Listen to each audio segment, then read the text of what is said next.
In November last year, the former Prime Minister, pictured at this year's Remembrance Service, was paid £120,000, around £2,000 a minute, to speak to financiers on Wall Street the morning after Britain voted to leave the EU on June 23. David Cameron stepped down as Prime Minister.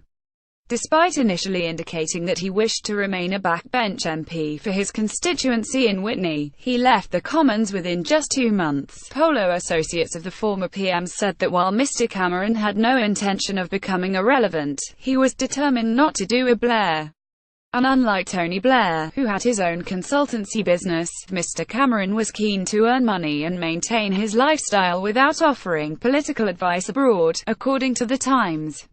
He has created his own private office in central London, which is run by Lawrence Mann, who was Mr Cameron's private secretary while leader of the opposition and Prime Minister. Currently, the 51-year-old's main source of income is by giving speeches around the world. In November last year, the former Prime Minister was paid £120,000, around £2,000 a minute, to speak to financiers on Wall Street, equivalent to 10 months' pay as Prime Minister, and in the following month he was reported to have been paid a £200,000 fee for speaking at a conference in India. His wife, Samantha Cameron, has also launched her own fashion label Sefin. Earlier this year, David Cameron was ridiculed for forking out £25,000 on a shepherd's hut for his gardens. However, much of the former PM's time is said to be taken up by writing his memoirs, which are expected to be released next year and for which he is said to have been paid more than £1 million.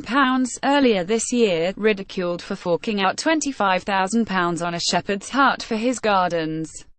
The former PM, who is currently writing his memoirs, has also taken on unpaid roles and was appointed chairman of the National Citizen Service and president of Alzheimer's Research UK. Speaking about his appointment as president of Alzheimer's Research UK in January this year, he said tackling dementia was a major focus while I was Prime Minister, and although improvements in attention and research innovation have been rapid, it remains one of our greatest health challenges.